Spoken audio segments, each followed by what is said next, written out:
دايما مترسخ عندنا فكرة إن الاكتئاب ما هو إلا حالة مزاجية سيئة بيدخل فيها الشخص وبيكون منعزل فيها عن الناس ويكون موده فيها مش كويس. ولكن هل سألت نفسك في مرة هل الاكتئاب ده ممكن يكون ليه فوائد ولا لأ؟ ده اللي هنتكلم عنه النهاردة إن شاء الله، فيلا نخش في الحلقة على طول.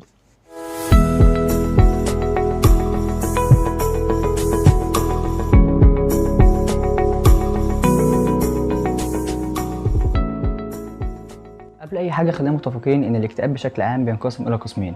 القسم الاول اللي هو الاكتئاب الحاد، وده طبعا مفيش منه اي فوائد خالص ولا اي حاجه، بالعكس ده هيكون الشخص فيه فقد قدرته على الانتاج او على المقاومه.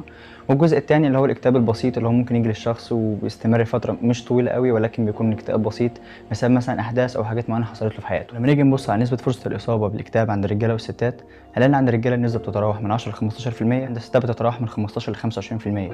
وده لان في انواع اكتئاب بتبقى ريليتد اكتر بالستات، بقى تقريبا الهبوط او الاضطرابات اللي بتحصل في مستويات الهرمونات زي الاستروجين والبروجسترون هم اللي بيكونوا مسؤولين عن حدوث الاكتئاب. قبل ما نخش في الفوائد بتاعه الاكتئاب ونتكلم عنها، خلينا الاول كده نبص على بعض الاسباب او العوامل البسيطه اللي ممكن تؤدي لحدوث الاكتئاب دوت.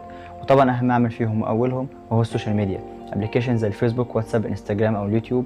كل الابلكيشنز دي كلها ممكن تؤدي لسبب الاكتئاب بشكل كبير. وعلى حسب دراسه اتعملت لقوا ان 90% من الناس اللي بتنزل مثلا صور او بوستات مثلا او حاجه على الفيسبوك وما يكونش عندهم عدد متابعين كبير، وبالتالي بيكون الحاجات دي بتقابل بان هي ما كانش عليها اقبال كبير، او ان هي ما خدتش ريتش مثلا عالي زي ما هو ممكن متخيل، وبالتالي ممكن يخشوا في مود اكتئاب. او مثلا لما تتكلم مع حد فتره طويله جدا، وفي الاغلب اللي هو بيكون صاحبك القريب منك، وفجاه بعد مده طويله جدا تلاقي التعامل بينكم بدا يتغير وانتوش تتكلموا زي الاول، ده برضه من ضمن الحاجات اللي ممكن تاثر عليك وتخليك تخش في مود اكتئاب. وعلى حسب دراسه استقصائيه عملتها الجمعيه الملكيه البريطانيه للصحه العامه، شارك فيها تقريبا حوالي 479 شخص بيتراوح سنهم من 14 ل 25 سنه، عشان يعرفوا من خلالها ايه اكتر ابلكيشنز او مواقع التواصل الاجتماعي اللي بتاثر على الصحه العقليه بالايجاب او بالسلب.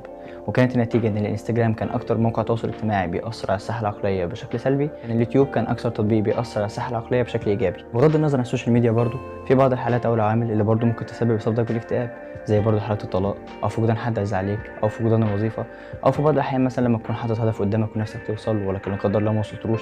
كلها اسباب برضو بتؤدي في الاخر لاصابتك بالاكتئاب او ان انت تدخل في مود مش كويس. طب افترض ان دلوقتي ان الشخص دخل في مود اكتئاب وبقت حالته المزاجيه وحشه جدا، ايه الفايده او البنفيتس ممكن تعود عليه من حاجه زي كده؟ ومن خلال دراسه قام بها مجموعه من العلماء كان فيها اشخاص سلام مش مصابين بالاكتئاب واشخاص تانيين ديبريسد او مصابين بالاكتئاب، وطلب من كل واحد منهم اللي هو هيلعب لعبه معينه على الكمبيوتر، ومن خلال اللعبه دي بيتعاقد مع موظفين بيدوروا على شغل، لكل موظف منهم قيمته الماليه اللي بيحددها الكمبيوتر، وبيقدم كل الموظفين دول مره واحده بشكل عشوائي.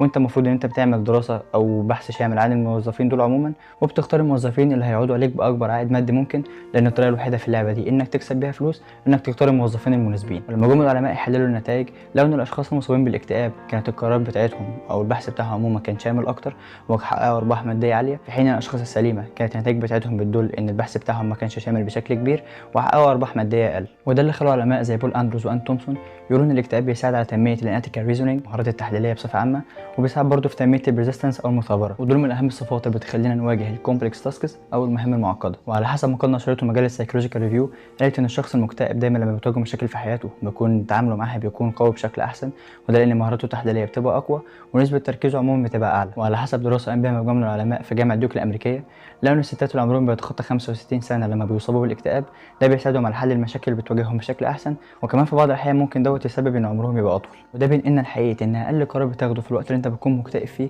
وهو انك تبعد عن الحاجات اللي بتسبب لك الاكتئاب دوت، ده بيكون قرار صحي جدا، بغض النظر انك هتنفذه ولا لا، لان ساعات العاطفه بتتدخل في حاجه زي كده وبتعيق تنفيذ حاجه زي كده، ولكن القرار لو جينا حللناه هنلاقي ان هو صحي جدا. ده غير ان القرارات اللي بتاخدها لما بتكون مصاب بالاكتئاب بعد تفكير طويل جدا بتبقى هي القرارات الاسلم في ان انت تواجه المشاكل اللي حصلت لك وانها تاثر عليك بشكل ايجابي بعد كده. وده اللي يطبق مقوله ان المشاكل اللي بنواجهها هي اللي بتساعدنا بعد كده في بناء شخصيتنا وبيخليك تاخد بعد كده قرارات بيكون هي الاصح بشكل اكبر.